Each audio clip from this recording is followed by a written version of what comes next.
Alors, on se retrouve pour la troisième partie de cette émission sur ZRK Radio, toujours samedi 10 décembre. Alors, on voulait parler d'un sujet un peu sérieux pour une fois. C'est un sujet qui nous tient à cœur, donc à savoir les élections qui se passent actuellement dans différents pays du monde. On en oubliera très certainement. Le premier pays dont on voulait parler, c'était la Russie. Alors, Romain, vas-y. La Russie, où les élections se déroulent tous les 4 ans et où on voyait se succéder Vladimir Poutine et Dmitri Medvedev. Et il y avait aussi des rumeurs comme quoi ils alternaient leur mandat. Ça veut dire. Tout à fait. C'est pas les rumeurs, c'est la réalité. T'as entièrement raison. On rappelle à nos auditeurs d'abord Poutine président. En 2004. Voilà, qui peut pas se représenter selon la constitution russe. Ensuite Dmitri Medvedev. Voilà, qui était son premier ministre. Et Poutine passe premier ministre. Et ensuite. Et maintenant, il peut de nouveau se représenter, Poutine. Et Medvedev devrait être premier ministre. En tous les cas, là, c'était les élections visiblement législatives. Donc, pour le Parlement russe. Et l'actualité nous laisse entrevoir ou soupçonner de nombreuses fraudes. Comme qui amènerait à des résultats nettement moins positifs pour le parti de Vladimir Poutine. Résultat, ça veut dire que la démocratie, les codes de la démocratie ne sont pas respectés et que la liberté des peuples à disposer d'eux-mêmes, comme dit les droits de l'homme, elle n'est pas respectée non plus. Et on voit aussi que d'après moi que Vladimir Poutine est un peu le chef de Medvedev.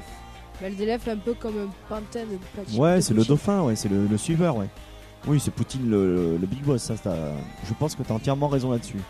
Alors un autre pays, c'est l'actualité là depuis hier soir où effectivement ça se passe mal au niveau de la démocratie, mais bon, ça c'est pas une nouveauté malheureusement. C'est un pays que je connais un peu pour y avoir habité pendant 6 ans. Il s'agit de la République démocratique du Congo. Tout à fait. Pas très démocratique. Ouais, mais c'est son nom pourtant qui a succédé donc à l'ancien Zaïre. Et ça me fait penser aussi un peu à l'ex-RDA, République démocratique d'Allemagne, qui était en fait qui avait rien de démocratique. Voilà.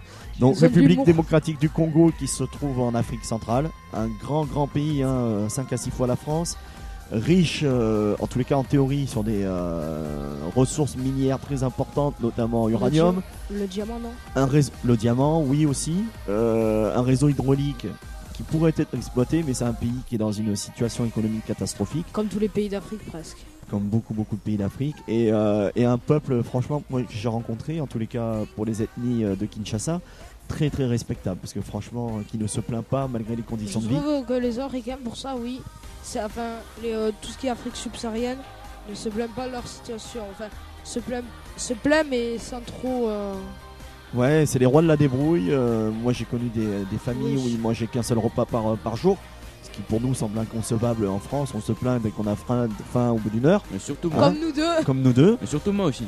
Moi, je mange beaucoup, moi. Voilà, surtout. Flo, il est intervenu. Et donc voilà. Et ce qui est dommage, c'est que il y a quand même des élections organisées dans ce pays-là actuellement. 2 candidats, donc Kabila qui est déjà en place, et un autre candidat, malheureusement, je ne connais pas le nom. Et voilà, l'actualité, c'est que l'un et l'autre se proclament président. Et comme en Côte d'Ivoire avec Bagbo. Voilà. Et l'autre. Voilà, tout à fait. Mais c'est vraiment, t'as raison, hein, c'est vraiment exactement le même exemple. Et j'avais vu un rapport de l'OMC et ils avaient dit que si on vivait comme des Américains, il faudrait 3 terres. Ouais. Si, comme nous, les Européens, 2 terres, les Indiens 0,75 et les Africains que 0,4. Ouais. Ce qui veut dire qu'on consomme 5 fois plus que les Africains. Et donc il faudra arriver à trouver un juste milieu. Et un équilibre. Équilibre. Parce que si on consomme, on génère aussi des déchets. Bon, ça c'est un autre sujet. Mais tu as entièrement raison, hein. Après, là on était vraiment sur la démocratie. Donc on parlait en off des meilleurs systèmes politiques qu'il pouvait y avoir dans le monde. Ouais. On était un peu comme au foot, pas forcément d'accord. Ah non, pas du tout. Moi je disais qu'une démocratie sans corruption, c'était de loin le meilleur, l'idéal. Enfin, toi tu parlais d'un autre régime politique. La monarchie parlementaire. Comme dans quel pays? L'Espagne et l'Angleterre. Ouais, l'Angleterre est un grand exemple de monarchie parlementaire. L'Angleterre, je trouve qu'ils n'ont pas autant de problèmes que nous au niveau de la politique, je trouve. Après, c'est compliqué d'en parler parce que c'est vrai que nous, on a conscience de nos problèmes politiques internes parce qu'on est français. Bah oui. Mais je pense qu'il y a beaucoup de scandales. Il y en a eu récemment d'ailleurs sur la corruption au niveau des frais de déplacement des députés anglais. Mais ça, on n'est pas forcément au courant. Il faudrait aller faire des recherches assez pointues. Mais bon, c'est vrai que c'est un système qui se respecte en tous les cas. Mais moi, en tant que Français républicain, je suis bien content qu'on ait coupé la tête de nos rois. Je suis très défenseur de la France. Je suis pas nationaliste, mais bon, voilà quoi. Non, fier de cette histoire. Voilà, c'est justement ça, pas question d'extrémisme. On a eu la démocratie, mais après... et de la République. De la République, après, c'est les hommes qui le font, qui ne sont pas très compétents. Voilà, en tous les cas aussi, ce qu'on se disait, c'est qu'une démocratie fictive et corrompue, parfois peut être plus négative pour le peuple qu'une dictature. Qu'une dictature.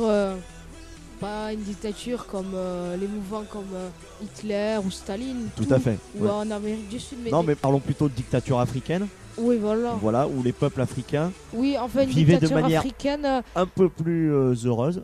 En tous les cas, pour ceux qui ne se rebellaient pas. Oui, parce qu'il y avait quand même des limites. Bien sûr. Mais on revient sur l'exemple de la République démocratique du Congo. C'est un pays qui, suite au décès de Mobutu, son ancien dictateur président. C'est pour ça qu'il y a eu une élection. Et c'est pour ça qu'il y a eu des élections, qu'ils ont changé de nom, et un pays qui ne s'est toujours pas relevé de ces années-là, quoi. Oui. Et c'est dramatique, parce que bon, c'est, je crois, près de 50 millions d'habitants quand même. Ah oui. Le Zaïre, ça part de la côte atlantique et du Rwanda, frontalier du Burundi et du Rwanda, si tu vois un peu. Il y a eu deux pays, donc République démocratique du Congo et Congo. Non, le Congo existait déjà, donc ils ont gardé leur unité quand même. Ça, ils ont réussi à le faire.